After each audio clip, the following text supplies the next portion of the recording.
A Deus. Mateus, capítulo 26, a partir do versículo 36. Mateus 26, a partir do versículo 36, diz assim a palavra de Deus. Então chegou Jesus com eles a um lugar chamado Getsêmani. Essa palavra Getsêmani, eu já falei aqui, significa lugar de prensar a azeitona, né? Era onde era extraído o azeite. E foi desse lugar que Jesus foi exprimido, né? Simbolicamente. Lugar chamado Getsêmani, e disse a seus discípulos: assentai-vos aqui enquanto vou além orar. E levando consigo Pedro e os dois filhos de Zebedeu, começou a o que, igreja? Entristecer-se. E o que? E angustiar-se muito. Nós devemos nos lembrar aqui, queridos, que Jesus estava como homem aqui nesta terra. Amém? Versículo 38. Então lhe disse, olha o que Jesus disse: a minha alma está cheia de tristeza até a morte. Ficai aqui e vigiai comigo. E indo um pouco adiante, prostou-se sobre o seu rosto, orando e dizendo: meu Pai, se é possível, passa de mim este cálice.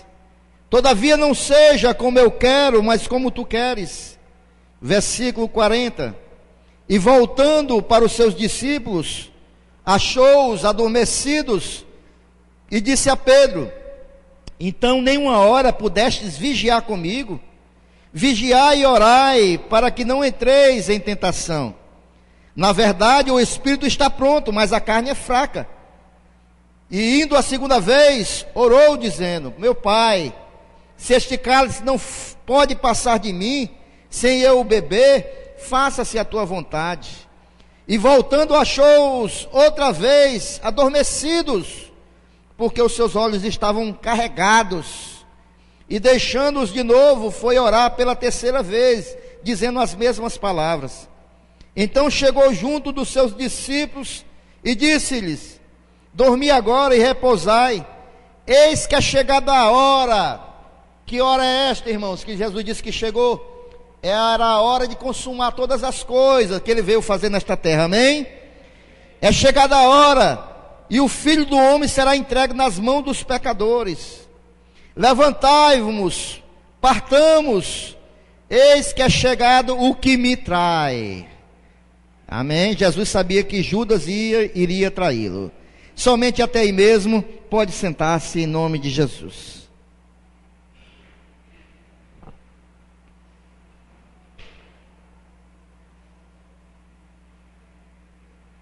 Queridos, eu peço a sua atenção esta noite, que você fique ligado aqui com a palavra, aquilo que Deus quer falar em nossas vidas, nossos corações. O texto que nós lemos, nós sabemos que Jesus estava como homem. E uma das alegrias que nós podemos ter nos nossos corações é que se Jesus passou tudo que ele passou e que nós passamos diariamente, ele conhece aquilo que nós passamos, irmãos. Ele sabe as nossas dores, ele sabe nossas alegrias, ele sabe as nossas tristezas. Por quê? Porque ele passou. Ele não ouviu falar, ele passou no seu corpo, na sua vida, na sua alma. Então ele sabe o que eu sinto, ele sabe o que você sente, ele sabe o que você passa, porque ele passou. E Jesus, no texto que nós lemos, diz que ele passou uma grande tristeza, irmãos. Ele passou uma grande angústia. Ele disse que a angústia era tão grande no seu coração, que a sua alma estava triste até a morte. Grande era a tristeza que Jesus estava passando naquele momento. Por isso que eu disse que Getsêmani simboliza bem aquilo que Jesus passou. Ele estava sendo ali premido como uma azeitona, porque ele sabia o que ele ia passar ainda de sofrimento, as dores que ele ia passar, a rejeição que ele ia sofrer, e ele já estava angustiado no seu espírito, porque ele sabia que grande era a dor que ele iria passar, e ele já estava sentindo essa dor, ele estava angustiado. A angústia, irmão, é uma aflição, uma agonia, uma ansiedade é uma fraqueza, né? Que tende a nos chegar nos momentos difíceis, mas que ela chega geralmente nos momentos que nós precisamos de mais força.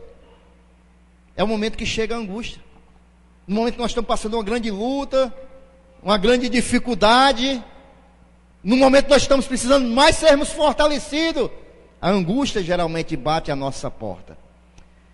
No dicionário, a definição de angústia é um estado emocional caracterizado por uma sensação penosa, é um mal-estar profundo. Isso é angústia. Isso é que o dicionário define como angústia. É uma dor penosa, é uma angústia, né? É uma luta que nós devemos enfrentar, é uma sensação, um mal-estar profundo. Isso é angústia. Eu creio que não foi só Jesus que passou por isso. Eu creio que alguém aqui mais com Jesus já passou por alguma angústia na vida, amém? Eu já passei por muitas angústias na minha vida. Eu creio que você também já passou por essa sensação, esse mal-estar, aquilo que não sai do teu coração, da tua mente, e você fica naquela expectativa ruim, aquela dor no coração. Queridos, é bem verdade que na Bíblia nós temos inúmeros exemplos de homens que passaram momentos assim, e que nós podemos aprender com eles. Por exemplo, Davi, em muitos dos seus salmos, ele descreve os momentos dolorosos que ele passava nas suas angústias e nas suas lutas. Esta semana mesmo, eu aconselhando um irmão que estava muito angustiado, eu digo: meu irmão, leia os salmos, veja o que Davi passou, e aí você vai ver que o que você está passando agora no teu coração, essa dor, não foi só você que passou, grandes homens passaram por isso, mas veja que Davi, Deus lhe deu condição de vencer todas as suas angústias, e vai dar condição de você também vencer essa angústia que você está sentindo. Davi, ele passou momentos de solidão, de medo, dos inimigos, né? Seu coração muitas das vezes, e algumas vezes gritou pelos pecados de Davi, e a sua culpa. Quando a gente vê o Salmo 51 ali, Davi com angústia e com a culpa lhe acusando todo o tempo. Davi, no Salmo 38, versículo 4, veja só o que é que ele diz. Ele diz assim: pois já as minhas iniquidades ultrapassam a minha cabeça, como uma carga pesada são demais para as minhas forças. Davi estava dizendo que as suas angústias, as suas tribulações, as suas lutas eram uma carga pesada demais para as suas forças. Davi ainda diz no Salmo 38, no Salmo 42, versículo 11. Esse aqui nós conhecemos muito bem. Fizeram até um louvor com esse texto de Davi. Ele diz assim: porque está batida, ó minha alma, e porque te perturbas dentro de mim? Espera em Deus, pois ainda o louvarei, o qual é a salvação da minha face e o meu Deus. Então Davi, nós podemos ver que ele teve momentos em que ele passou dores profundas, adversidades terríveis. Elias, após as grandes vitórias espirituais sobre os profetas de Baal, este homem que teve o poder de Deus ali demonstrado grandemente, ele vai, corre, se esconde, vai para o deserto, ele senta e ora, ali derrotado, desgastado, ele pede a morte sobre si.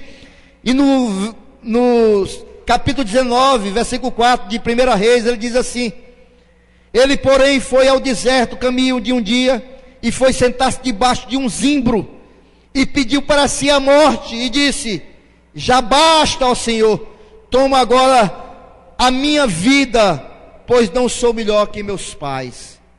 Veja só que angústia Elias estava passando, e que dor terrível. Amém, queridos? Todos estão acompanhando?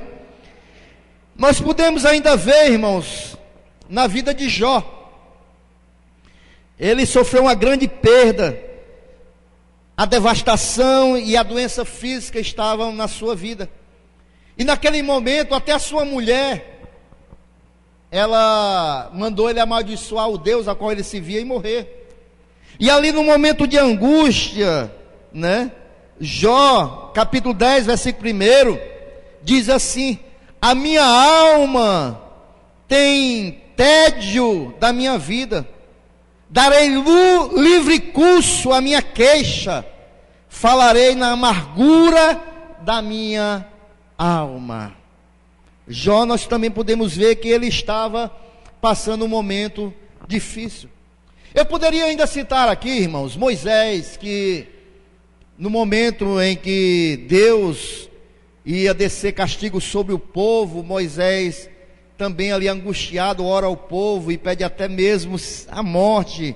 Nós podemos ver o exemplo de Jonas, que também querendo fugir de Deus, angustiado, ele vai descendo, desce para o barco, vai descendo para o porão, ele fica só dormindo, ele fica ali num estado quase de depressão.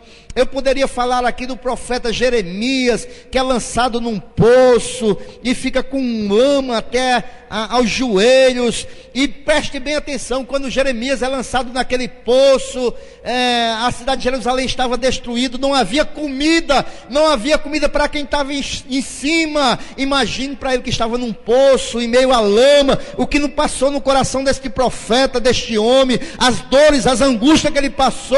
E muitos outros homens da Bíblia e na história cristã passaram lutas como essa, irmãos. E não é diferente comigo nem com você.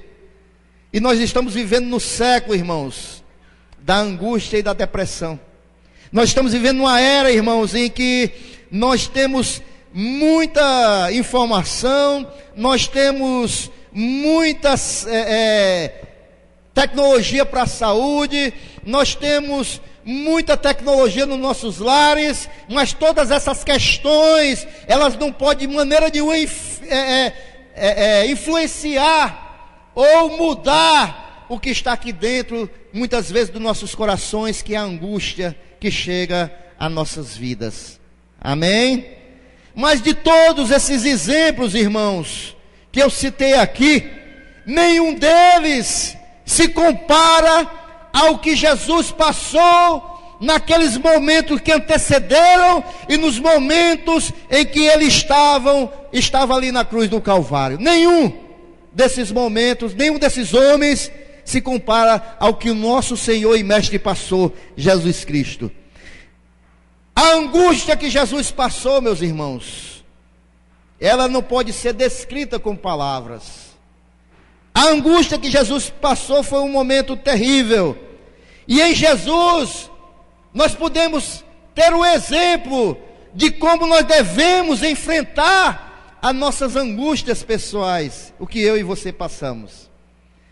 Jesus Cristo, irmãos, ele passou algumas fases na sua angústia.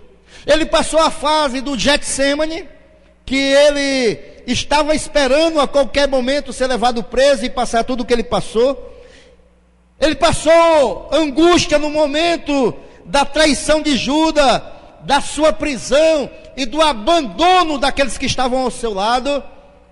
E também ele passou angústia no momento em que ele foi levado ao Sinédrio, do Sinédrio para Pilatos, de Pilatos para Herodes, de Herodes para Pilatos e de Pilatos até a cruz do Calvário. Foram momentos angustiantes na vida do nosso Senhor e Salvador Jesus Cristo. E nós vamos ver aqui mais detalhadamente, meus queridos e amados irmãos, né, toda a angústia que Jesus passou. E a gente falando de angústia é algo difícil, porque a angústia que nós sentimos, ela mexe com o nosso emocional, com a nossa vida emocional. E isso é muito difícil, tanto é que a angústia pode conduzir alguém à depressão. A angústia, irmãos, ela nos faz, muitas das vezes, nós tomarmos decisões equivocadas, porque no momento de angústia, nós perdemos a visão, E muitas das vezes, na apreensão, na ansiedade e na angústia, nós tomamos decisões precipitadas nas nossas vidas, e muitas vezes nós falhamos nisso. Mas vamos ver o que foi que Jesus passou, porque Jesus, ele ficou no foco. Jesus, ele, embora tenha passado esses momentos que eu citei aqui, ele, por momento nenhum, ele perdeu o foco. E ele sabia que ele tinha que passar pela cruz do Calvário. Ele sabia que eu e você que estamos aqui esta noite, nós dependíamos desse sacrifício de Jesus, para que nós pudéssemos alcançar a salvação e um dia sermos reconciliados com Deus. É por isso que o sacrifício de Jesus, as angústias que ele passou, irmãos, nós devemos sermos gratos por tudo o que ele enfrentou. Foi por causa desse sacrifício que eu e você estamos aqui esta noite. Foi por causa do sacrifício de Jesus que ele nos uniu novamente a Deus. É por causa do sacrifício de Jesus que nós podemos dizer que hoje as portas do céu estão abertas. Eu e você temos direito à vida eterna. Eu e você temos direito a chegar à presença de Deus. Eu e você temos o direito de sermos chamados filhos de Deus, porque um dia Jesus Cristo deixou o seu trono de glória. Ele decidiu vir a este mundo, passar momentos angustiados, passar momentos de dores, de sofrimento, porque ele me ama, ama a mim, ama você, ama todo aquele que se chega a ele e entende, compreende que a cruz do Calvário é o motivo da nossa alegria, amém? E se você tem essa alegria no seu coração, você pode glorificar a Jesus por o que ele passou. Aleluias. Mas Jesus, uma das angústias que Jesus passou foi a angústia da traição de Judas. Queridos, talvez eu e você, a gente possa compreender, porque Jesus, ele sabia que Judas iria traí-lo. Mas traição é traição, irmãos. Traição é traição. Jesus, ele investiu tudo naqueles homens. Ele andou durante 3 anos e meio, dia e noite, com aquelas pessoas ao seu lado. Jesus comeu com eles, bebeu com eles. Jesus o instruiu, investiu na vida deles. E a traição, irmão, é um risco que todos nós corremos quando nós dividimos a nossa vida com alguém. No momento em que nós estamos dividindo a nossa vida com alguém, nós corremos o risco de ser traído. Aí, por isso que há casamentos que se desmoronam. E aí, por isso que há sociedades que se desmoronam. E aí, por isso que há ministérios que se desmoronam. Por quê? Porque há sempre alguém que decide compartilhar sua vida com alguém. E quando nós decidimos compartilhar nossa vida com alguém, nós corremos o risco de sermos traídos. E foi o que Jesus fez foi o que aconteceu com Jesus. A traição em geral ocorre quando nós depositamos expectativas ou confiança em alguém. Quando nós decidimos confiar em alguém, depositar nossas expectativas, e quando muitas das vezes essa pessoa a qual nós estamos confiando e depositando nossas expectativas, ela age de maneira desleal, né? Age de maneira desleal, e aí vem o engano, aí vem os desapontamentos, aí vem as decepções, e muitas das vezes a pessoa é golpeada de forma inesperada, e aí vem a angústia da decepção.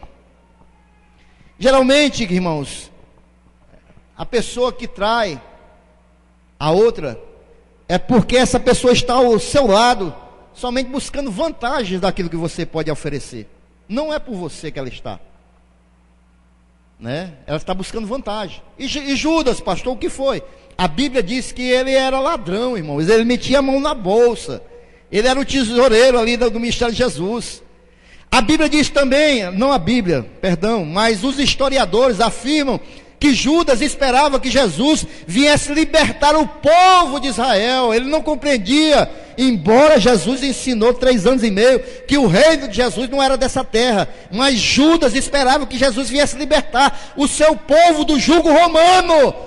Ele estava buscando interesses particulares, e aí ele traiu Jesus. Jesus está numa reunião de oração com os discípulos no jardim do Getsêmani, e de repente chega Judas, chega o traidor, se aproxima de Jesus e dá um beijo na sua face.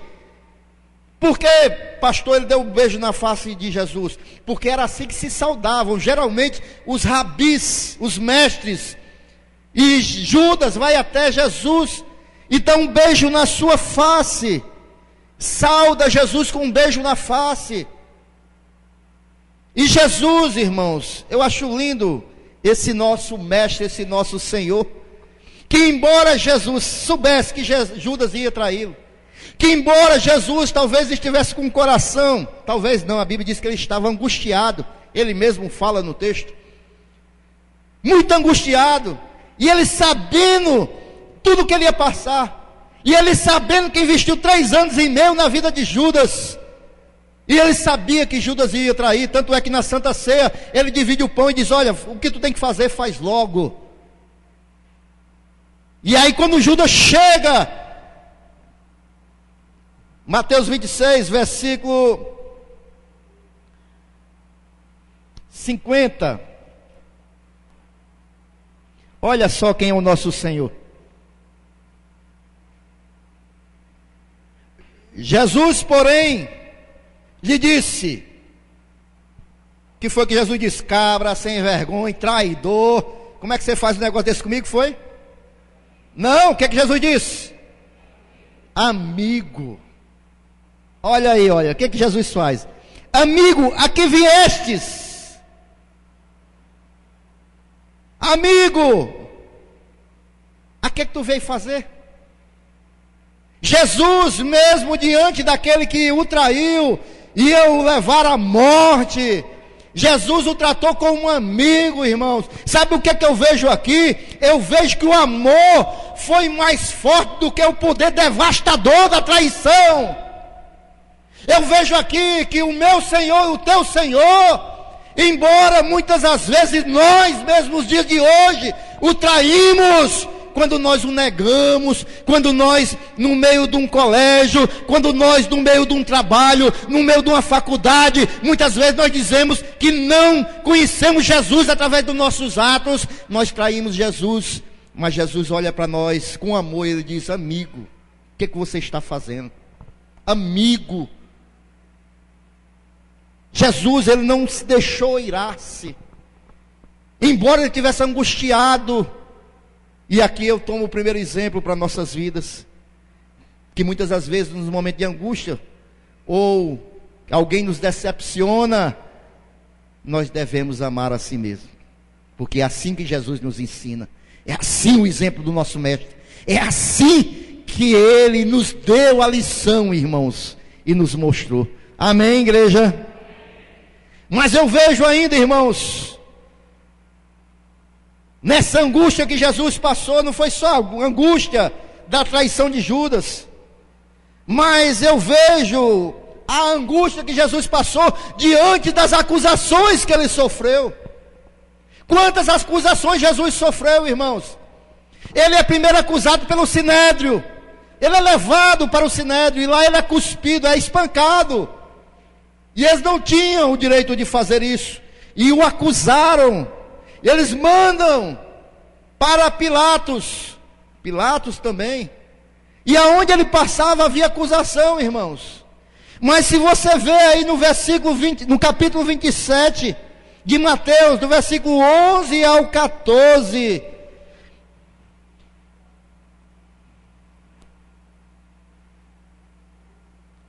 amém?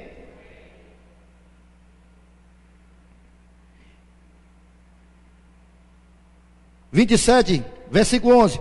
E foi Jesus apresentado ao governador, e o governador interrogou dizendo, és tu o rei dos judeus? E disse-lhe Jesus, tu dizes. E sendo acusado pelos príncipes dos sacerdotes e pelos anciãos, nada respondeu. O silêncio de Jesus foi a sua arma de contra-ataque. Amém? Olhe para mim. Olhe para mim esta noite.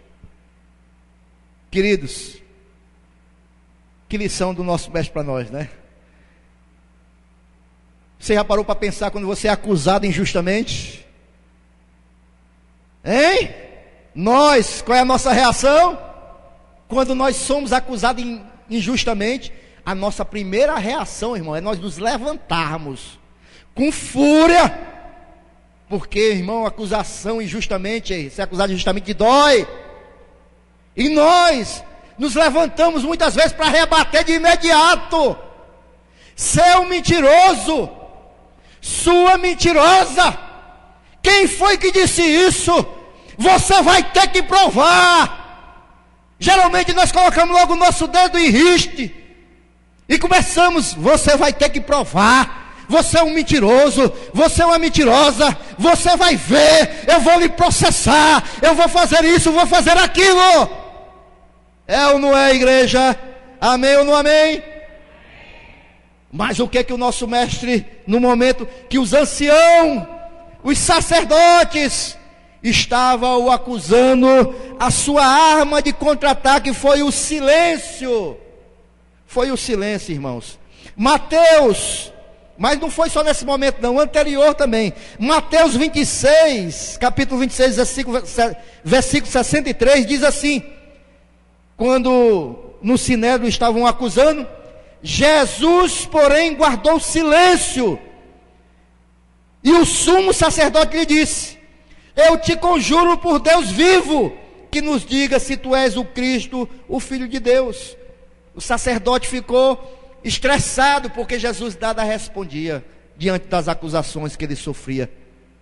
Ele ali com seu coração, irmãos, angustiado pelas acusações, ele não abriu a sua boca, irmãos. É por isso que o profeta Isaías, ele diz que ele foi como uma ovelha muda para o matadouro, porque Jesus, com seu coração angustiado, ele não abriu a sua boca, irmãos, porque ele sabia que a vingança não procederia dele, a vingança, o contra-ataque não adiantaria, irmãos, mas ele manteve silêncio. Em Lamentações, capítulo 3, versículo 26, Jesus sabia disso. Bom é guardar a salvação do Senhor, e isso em silêncio. Em silêncio. Davi conhecia esta arma de Jesus, porque no Salmo 131, versículo 2, diz assim: pelo contrário, fiz calar e sossegar a minha alma, como a criança desmamada se aquieta nos braços de sua mãe, como criança é minha alma para contigo, ó meu Deus. Davi sabia disso também, que o melhor momento na hora da angústia é ficarmos em silêncio. É difícil, irmãos? Amém ou não amém? É, irmãos, é difícil. Por isso que é necessário, irmãos, ser cheio do Espírito Santo para ficarmos calados diante de acusações. É necessário, irmão, nós estarmos ligados com o Senhor, irmãos. É difícil? É, irmãos, mas isso tem que fazer parte da nossa vida cristã, irmão. Isso tem que fazer parte da nossa vida. Nós somos falhos, somos, irmãos, mas nosso alvo tem que ser esse, irmão. Nós temos que buscar, imitar aquele que nos deu o maior exemplo, irmãos, que foi Jesus Cristo, o nosso Senhor e Salvador. Amém? E por último, irmãos, Jesus, no meio da sua angústia, ele sofreu ainda a angústia do abandono, irmãos. Quando os guardas o prenderam, todos correram, um para o lado, outro para o outro. Pedro ainda tentou reagir pelo impulso, porque Pedro era meio sanguíneo, Pedro era meio... Mas aí Jesus disse: guarda a tua arma, E naquele momento ele guardou a arma e fugiu. E Jesus ficou sozinho, irmãos, porque todos fugiram. Ele já estava angustiado, irmãos, pela traição de Judas. Ele já estava angustiado, irmãos, porque desde aquele momento ele começou a ser acusado. E ele estava angustiado agora, irmãos, porque todos o abandonaram. E uma coisa, irmão, que eu e você passamos, o que o nosso Senhor passou, as nossas maiores batalhas, as nossas maiores lutas, as nossas maiores angústias, a gente batalha sozinho. Amém ou não amém?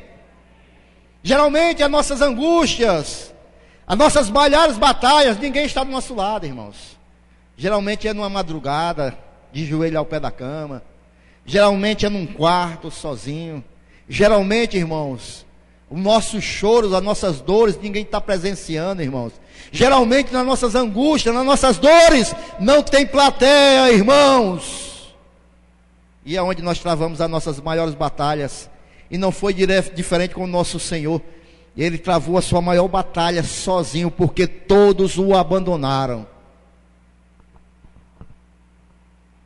Mateus 27:46 diz assim: por volta da hora nona, chamou Jesus em alta voz. Isso aqui já na cruz do Calvário. Isso aqui já na cruz do Calvário, ele pregado. Chamou a alta voz, dizendo: Eli, Eli, lama sabachthani. O que quer dizer em aramaico: Deus meu, por que me desamparastes? Jesus, ele estava tão fragilizado, Jesus estava tão angustiado, irmãos. E naquele momento em que ele estava na cruz do Calvário, Deus tinha que se ausentar, porque o pecado, Jesus estava assumindo o pecado do mundo inteiro. E Deus, ele não comunga com o pecado, ele teve que se ausentar naquele momento de Jesus. Jesus se sente totalmente desamparado, abandonado. Seus discípulos o abandonaram. Ele não tinha ninguém mais para lhe apoiar.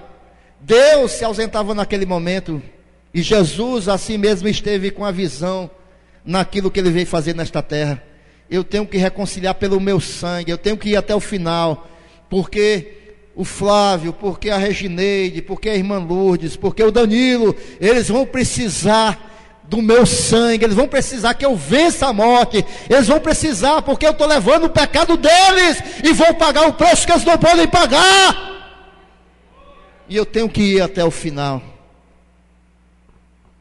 Este sentimento, irmãos, que Jesus sentiu de abandono, ele é muito visto hoje em muitas situações, quando nós nos sentimos esquecidos, deixados de lado, substituídos. Nós muitas vezes nos sentimos dessa maneira. Mas embora Jesus, ele estivesse ali com esse angústia no seu coração e sentindo esta sensação de abandono, ele não abandonou aqueles que estavam próximos a ele, porque ele poderia, pelo seu poder, se ele quisesse, deixado da cruz do Calvário, mas ele olhou para o ladrão do lado, olhou para o outro ladrão do lado, e ele não os deixou, não os abandonou. Ele olha para João e Maria que estão ali, ele diz: ei Maria, esse aí é o teu filho, ei João, cuida de Maria. Ele não os abandonou de momento nenhum, embora a angústia tivesse no seu coração e o sentimento de abandono. Jesus, ele foi fiel até o fim, irmãos. E você sabe por que Jesus morreu abandonado, irmãos? Ele morreu abandonado para que nós jamais, ficássemos abandonados aqui neste mundo.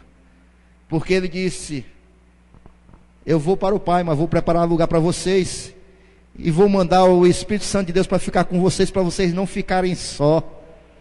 Ele diz assim: olha, eis que eu estou convosco todos os dias, até a consumação do século. Vocês não vão estar jamais abandonados, jamais sozinhos. Eu posso estar abandonado nesse momento, mas eu vou estar para sempre com vocês. Ele morreu em um momento de abandono, irmãos, para que nós nunca sejamos abandonados. E ele está conosco, através da pessoa do Espírito Santo de Deus, através da sua palavra. Ele está conosco todos os dias, irmãos. Mas Jesus, irmãos, ele morreu dessa maneira, com angústia no seu coração, desde o primeiro momento, no Getsemane até a cruz do Calvário. Ele passou momentos de angústia. E pastor, e nós? O que devemos fazer para termos força na hora que vier a angústia em nossos corações? Primeira coisa que Jesus fez foi ir para o Getsemane orar, buscar ao Pai.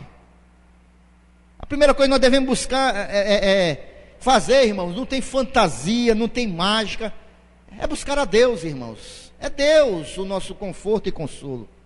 É Deus aquele que preenche as nossas tristezas, irmãos. É Ele que tira, arranca a angústia e coloca alegria nos nossos corações. É Deus. Não tem outro, irmão, porque, como eu falei, tudo externo não pode mudar o que tem aqui no interior. E só quem trabalha no interior do homem, no coração do homem, é Deus através do seu Santo Espírito.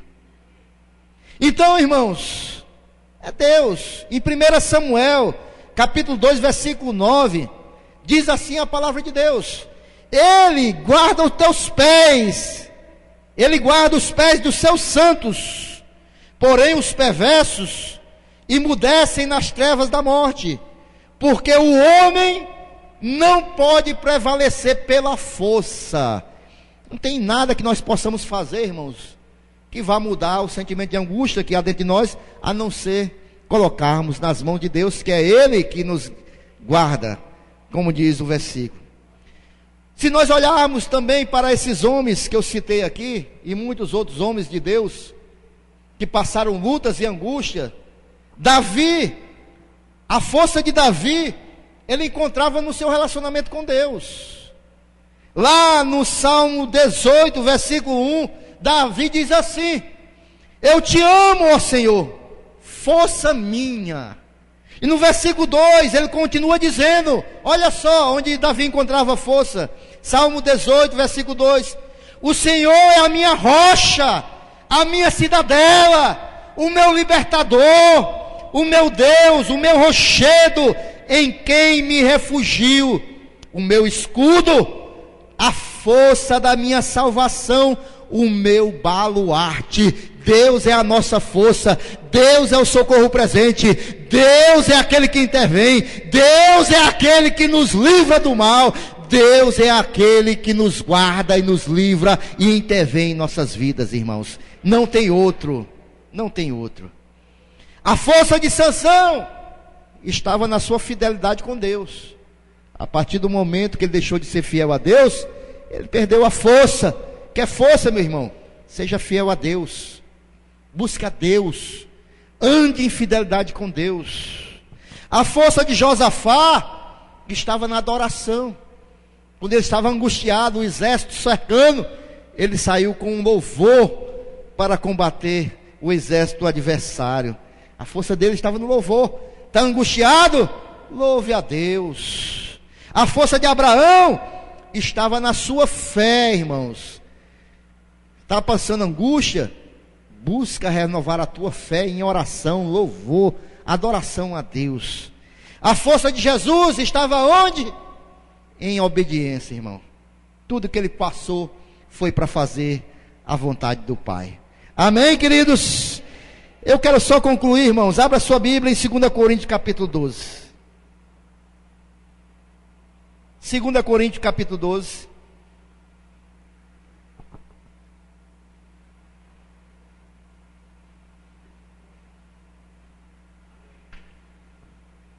Amém? Vamos ler a partir do versículo 7. Nós vamos ver aqui, irmãos, o apóstolo Paulo caminhando para o seu fortalecimento com Deus, para a sua fortaleza com Deus. Eu vou dar aqui, meus irmãos, para encerrar esta mensagem, a dica de como o apóstolo Paulo se fortaleceu em Deus e nós podemos nos fortalecer em Deus. A partir do versículo 7 diz assim a palavra do Senhor: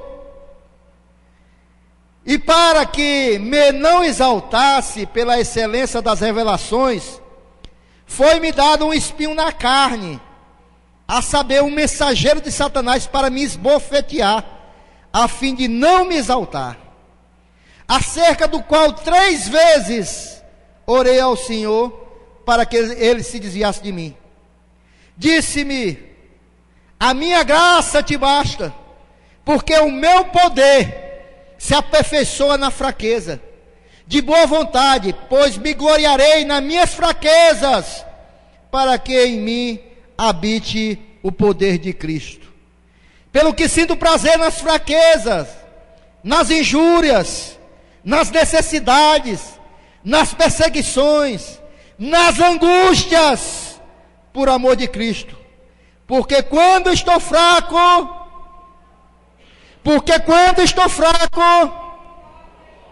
então é que sou forte.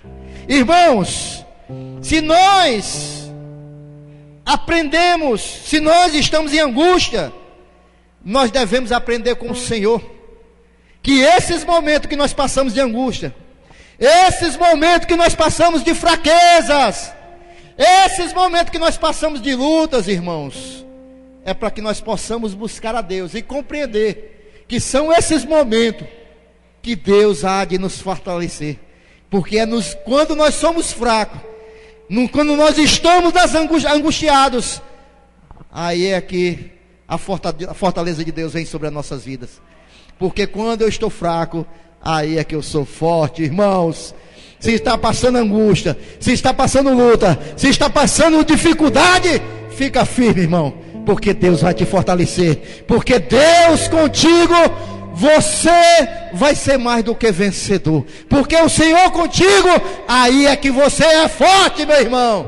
Então fique firme em nome de Jesus. Fiquem firmes e se levante já glorificando ao Senhor esta noite. Mas se é para o Senhor, é para glorificar mesmo, irmão. O nosso Senhor passou tudo isso, irmãos.